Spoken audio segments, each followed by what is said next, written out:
Assalamualaikum warahmatullahi wabarakatuh. Perkenalkan, nama saya Oktaviani Vidasari. Saya di kelas 11 IPA. Kali ini saya akan membahas mengenai materi sejarah yang terfokus pada pembahasan lengkap tentang kronologi proklamasi kemerdekaan Indonesia. Mau tahu sejarahnya seperti apa? Mari kita simak videonya. Drone planes fly through the Tanggal 6 Agustus 1945 terjadi bom atom di kota Hiroshima. Bom atom di kota Hiroshima dinamakan Little Boy. Dan pada tanggal 9 Agustus 1945, Amerika Serikat kembali menjatuhkan bom yang kedua. Kota tempat dijatuhkannya bom adalah Nagasaki. Jika Jepang masih belum menyerah, maka Amerika mengancam akan menjatuhkan bom atom yang ketiga di Tokyo. Jatuhnya bom di Hiroshima dan Nagasaki membuat Jepang terpukul hingga akhirnya memutuskan akan menyerah kepada sekutu. Nah, setelah insiden tersebut, Jepang membentuk Panitia Persiapan Kemerdekaan Indonesia atau PPKI atau Dokuritsu Jumbi Kosakai. PPKI dibentuk dengan tujuan mempersiapkan proklamasi kemerdekaan Indonesia. Tanggal 14 Agustus 1945, Jepang menyerah pada sekutu, tentara dan angkatan laut. Jepang masih berkuasa di Indonesia karena Jepang telah berjanji akan mengembalikan kekuasaan di Indonesia ke tangan sekutu atau lainnya. Jepang harus menerapkan status quo. Status tersebut mengharuskan kepada pihak Jepang agar tidak ada perubahan di Indonesia. Pasca menyerahnya Jepang kepada sekutu, inilah terjadi yang namanya vacuum of power. Yang ketiga, tanggal 15 Agustus 1945, para pemuda yang sudah mendengar berita kekalahan Jepang dari radio gelap milik Sultan Syahrir kemudian melakukan rapat di gedung bakteriologi. Hasil dari rapat tersebut mengutus Wikana dan Darwis untuk ke rumah Soekarno dan memaksa Soekarno untuk memproklamasikan kemerdekaan Indonesia.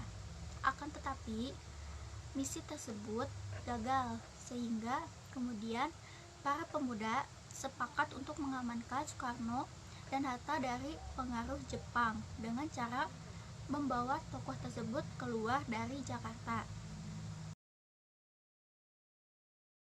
Keempat, pada tanggal 16 Agustus 1945 terjadi peristiwa Rengas Dengklok, yaitu para pemuda mengamankan Soekarno dan Hatta dari pengaruh Jepang.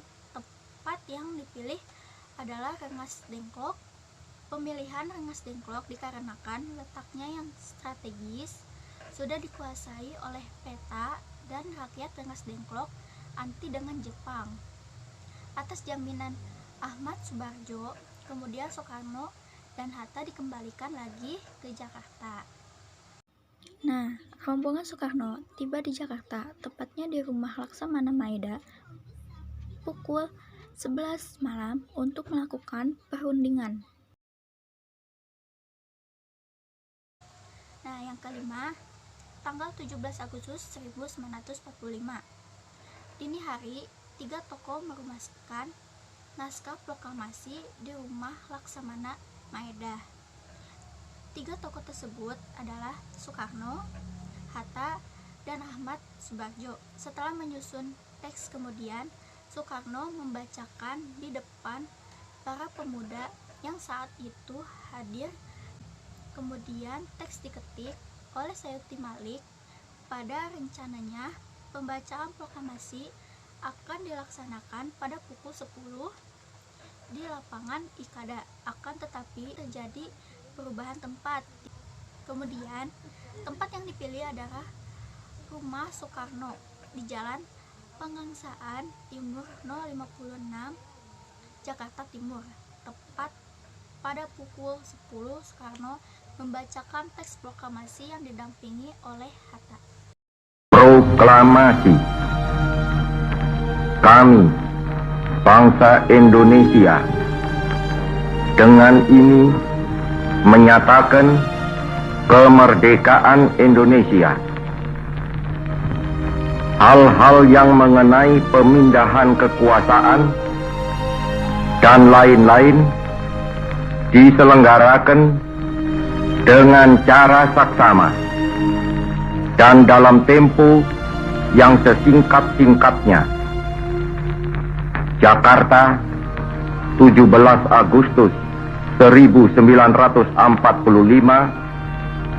atas nama bangsa Indonesia, Soekarno, Hatta.